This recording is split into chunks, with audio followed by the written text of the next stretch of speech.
Museum Lubang Buaya sering menjadi langganan yang disebut menjelang 30 September.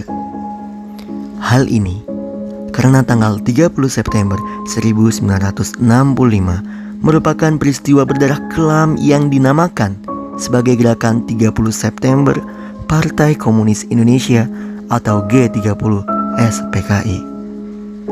Pada tanggal tersebut, 7 perwira Angkatan Darat Republik Indonesia dibunuh secara tragis ketika upaya kudeta berdarah yang diyakini dilakukan oleh Partai Komunis Indonesia.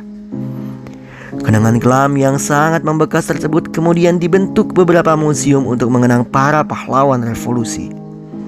Nama Lubang Buaya kemudian diabadikan menjadi Monumen Pancasila Sakti atau Museum Lubang Buaya yang di dalamnya ada sumur tempat dibuangnya korban dari peristiwa G30 SPKI. Di bawah bimbingan Profesor Dr. Ana Suhaina Suparno dan Bapak Dr. Ahmad Kosasi MPD, kami membuat media pembelajaran berbasis virtual tour untuk mengenang G30 SPKI. Ya, akhirnya kita sudah sampai dan ini adalah tiket motornya Rp2.000 dan tiket orangnya Rp5.000. Kalau kalian bawa mobil, kalian juga harus membayar tiket mobil Rp5.000 dan ini adalah stikernya.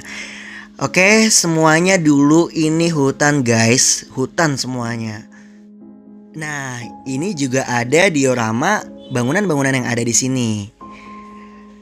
Ini adalah gedung yang baru untuk tempat nyimpen-nyimpen barangnya nih. Dan ini adalah tempat penyiksaannya.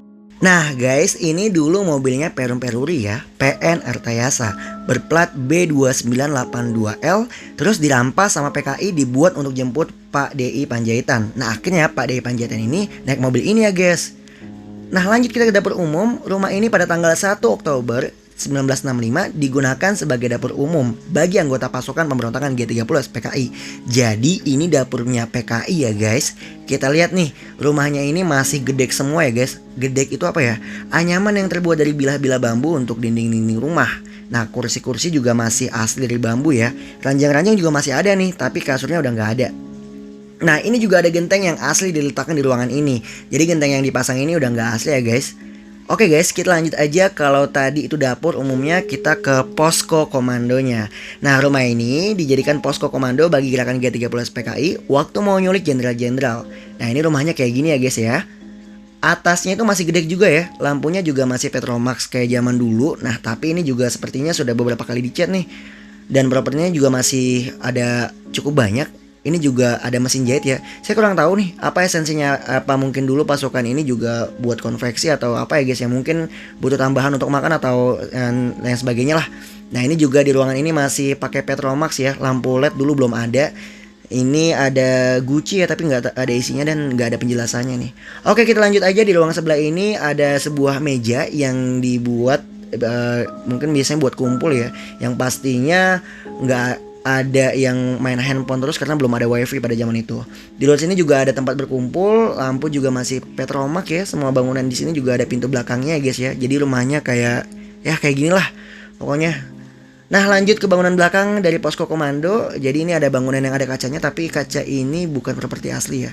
Nah bangunan di sebelah posko komando ini ada rumah lagi yang biasa dikenal dengan rumah penyiksaan. Nah ini adalah tempat jenderal itu di bagian depan. Jadi waktu itu ada beberapa yang ditangkap hidup-hidup ya. Itu ada tulisan Pak Suprapto yang pakai sarung itu. Yang tengah ada Brigjen TNI Sutoyo Siswo Miharjo. Yang sana ada Pak Tendian, itu yang salah tangkap ya. Terus ada Pak nah itu ada Pak Maijen lagi, yang satu lagi. Nah kita dari samping ya. Ini ada Letnan Jenderal TNI S. Parman yang berdarah dari itu ya. Bawa celurit PKI-nya, bawa senjata api juga, disiksa, disilet, dipukul, disundut rokok. Pokoknya sadis lah. Ini bahkan ketika disilet-silet itu mereka ngomong katanya darah jenderal sampai nggak kecium karena wanginya parfum jenderal ini wangi banget ya. Yang arena yang mereka anggap tuh orang kaya, mereka jenderal-jenderal, uang rakyat diambil. Jadi PKI itu adalah kaum petani ya, buruh, miskin, jadi mereka gampang banget diprovokasi. Dia ada domba buat perang sama negeri sendiri ya, karena kasihan ya jenderal-jenderal ini ya. siapa yang akan jadi presiden, karena waktu itu Pak Soekarno itu dijadikan presiden seumur hidup, dan waktu bulan tahun 1965 itu ya beliau sakit parah ya, bulan Agustus kira-kira.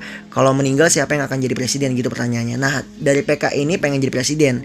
Dari jenderal-jenderal mungkin juga ada yang mau jadi presiden. Waktu itu Pak Karno itu didukung oleh partai PKI karena Soekarno dianggap sudah sakit parah dan akan meninggal. Jadi mereka ini antara PKI dan jenderal-jenderal ini dianggap mau mengganti Soekarno. Jadi dari PKI itu bergerak dulu, jenderal-jenderalnya mau dibunuh dulu, padahal belum tentu mereka pengen jadi presiden. Oke, nah ini di sini itu dulunya pohon-pohon aja ya, nggak ada bangunan. Nah dulu itu kesulitan banget nyari mayat-mayat mereka. Sampai akhirnya waktu itu ada seorang polisi itu juga ditawan. Jadi ketika mereka ada di sini, polisi itu ditawan di dalam rumah. Nah di dalam situ ya, penyiksaan ini memang sangat mengerikan ya. Nah dialah yang dibebaskan karena dianggap tidak terlalu penting jabatannya. Jadi dia dilepaskan dan waktu itu dia sempat kesini lagi untuk mencari sumur. Susah banget sumurnya. Padahal sumurnya itu ada di dekat bangunan ini ya guys. Cari semua sumur di daerah sini dulu ini masih pohon semua, dan akhirnya ada satu sumur warga yang hilang, dan sumur itulah yang menjadi sumur maut yang kita kenal saat ini. Sumur ini lebarnya cuma sekitar 75 cm guys ya, dengan kedalaman 12 meter. Jadi jenderal-jenderal itu dimasukkan kepalanya dulu di bagian bawah. Setelah itu mereka ditutup pakai daunan, tanah, kain, terus daun lagi, terus ditutup plek sampai atas, lalu dikasih pohon pisang. Jadi sumur ini tuh sempat hilang ya. Nanti di belakang sumur maut itu dibangun sebuah monumen Pancasila Sakti, dan ini adalah 7 pahlawan revolusi yang meninggal. Oke guys, jangan sampai negara kita diadu domba sama negara kita sendiri ya, sama orang-orang kita sendiri cuma karena kekuasaan dan uang saja. Semoga kita semua tidak menjadi orang yang rakus dan haus akan kekuasaan. Nah, kita akan masuk ke gedung baru yang tadi di awal ya. Nah guys ya, ini adalah ruang benda bersejarah ya. Nah, ada beberapa benda di sini. Yang pertama ada radio yang digunakan di zaman PKI. Kayak gini ya, kayak HT besar gitu. Nah, ini adalah bajunya Pak Pir Andreas Tendian guys, biasa kita kenal dengan Pak Tendian. Nah itu ada bekas tembakannya ya. Nah ini adalah foto pas Pak Tendian ditemukan jenazahnya. Ngeri banget ya, kasihan banget. Ini ayah ibunya Pak Tendian. Nah ini yang gantiin Pak Nasution nih, karena tulisannya Ajudan Menko Hankam ya. Jadi tadinya Pak Nasution, tapi karena Pak Tendian ini ngaku jadi Pak Nasution, akhirnya Tendian yang ditangkap dan dibunuh oleh PKI. Ini fotonya beliau ganteng ya, nggak kalah sama Jang Kyong ya. Nah berikutnya ada Brigjen Sutoyo Siswo Miharjo. Ya ini orangnya kayak gini ya. Ini mayatnya ketika ditemukan. Nah ini benda-benda peninggalan almarhum. Dan ini adalah bajunya. Kimono bernoda darah ini masih melekat ya. Baju ini adalah baju yang digunakan saat jenazah diangkat dari sumur. Jadi ini bajunya Pak Sutoyo saat diangkat ya dari sumur. Nah ini pakaian dinas yang sehari-hari digunakan oleh Pak Sutoyo. Berikut ini adalah Brigjen Donald Ishak Panjaitan atau kita kenal dengan DI Panjaitan. Nah ini fotonya waktu meninggal. Kalau ini adalah topinya. Jadi waktu itu sedang bergantung di kamar tidur almarhum di tingkat atas, lalu terkena peluru. Jadi peluru ini dari lantai bawah ya, dan ini peluru yang udah gepeng ditemukan di teras rumah, dan ini cap-cap serta alat tulis sampai cincin kawin yang dipakai sampai meninggal. Nah ini salah satu pakaian yang dipakai oleh Pak D. Panjaitan ketika menemui ajalnya. Nah ini pakaian yang digunakan saat dibunuh di teras ya guys ya. Ini bajunya kelihatan sobek ya, kalau kalian lihat sebelah kiri dia nggak utuh. Ini pada sobek, bukan kayak outfit zaman sekarang ya, tapi karena memang bukti kekejian dari PKI. Nah selanjutnya adalah Bapak Siswondo Parman. Jadi S-nya itu Siswondo ya, biasa disebut dengan S Parman. Ini adalah foto mayatnya ketika diangkat, dan ini adalah baju-bajunya yang sudah sobek-sobek. Ini juga ada cincinnya dan ada pulpen serta barang lainnya. Jadi benda-benda ini ditemukan saat jenazah diangkat dari sumur. Juga ditemukan peluru yang ditemukan di tengkorak kepalanya Pak S Parman. Wah ngeri banget nih. Dan ini adalah baju yang digunakan oleh S Parman. Sudah sobek-sobek banyak ya, sampai resletingnya juga rusak. Mungkin ini dijahit ulang supaya masih bisa terbentuk ya. Nah selanjutnya adalah Mas Tirto Darmo Haryono atau biasa disebut dengan MT Haryono. Nah ini mukanya ya kayak gini ya. Ini foto bersama keluarganya, dan ini foto jenazah saat diangkat dari sumurnya. Nah jadi beliau dibunuhnya di rumah ya guys. Beliau ditembak di rumah. Beliau nggak sempat disiksa di lubang buaya ini. Ada beberapa barang yang ada seperti cincin, celana dalam dan sebagainya ya. Dan ini adalah baju dari MT Haryono, Deputi Mengpangat ya. Nah ini masih bagus karena ketika ditembak beliau sedang tidak menggunakan pakaian ini. Nah, kalau ini adalah Pak Ahmad Yani nih. Beliau sangat terkenal ya. Dan ini adalah foto Pak Ahmad Yani ketika diangkat dari sumur. Nah, beliau itu ditembak di rumahnya. Jadi beliau katanya dipanggil presiden.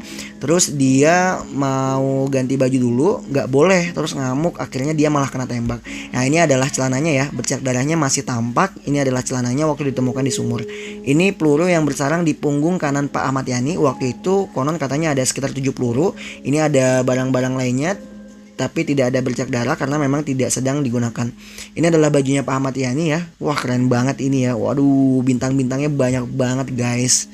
Ini adalah Pak Raden Suprapto, biasa disebut dengan R Suprapto ya. Sosoknya seperti ini ya guys ya. Ini saat jenazah diangkat, dan ini adalah baju yang sering digunakan waktu di sumur. Masih ada bercak darahnya, dan ini pakai sarung ya beliau dah.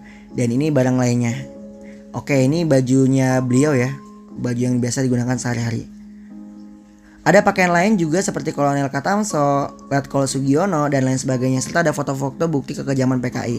Nah, ini juga di sini terdapat foto Pak Soeharto ya, yang akhirnya menjadi pengganti daripada Bapak Insinyur Soekarno. Sekarang kita menuju Museum Pengkhianatan PKI atau Komunis yang berisi tentang diorama-diorama kekejaman PKI di seluruh Indonesia. Ya, saat ini kita sedang berada di Museum Pengkhianatan PKI, di mana kita juga diberikan buku panduan untuk dibaca para pengunjungnya. Dan ini adalah diorama yang ada di gedung ini. Bisa kita lihat sangat banyak sekali dioramanya. Teman-teman kalau kesini bisa melihat satu persatu bagaimana kejadian-kejadian yang ada. Dan ini adalah salah satu contohnya.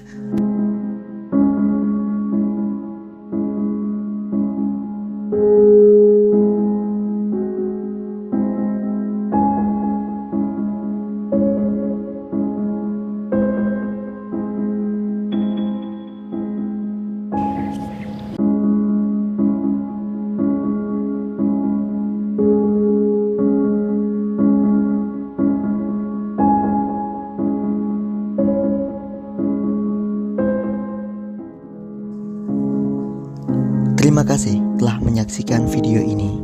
Semoga bermanfaat.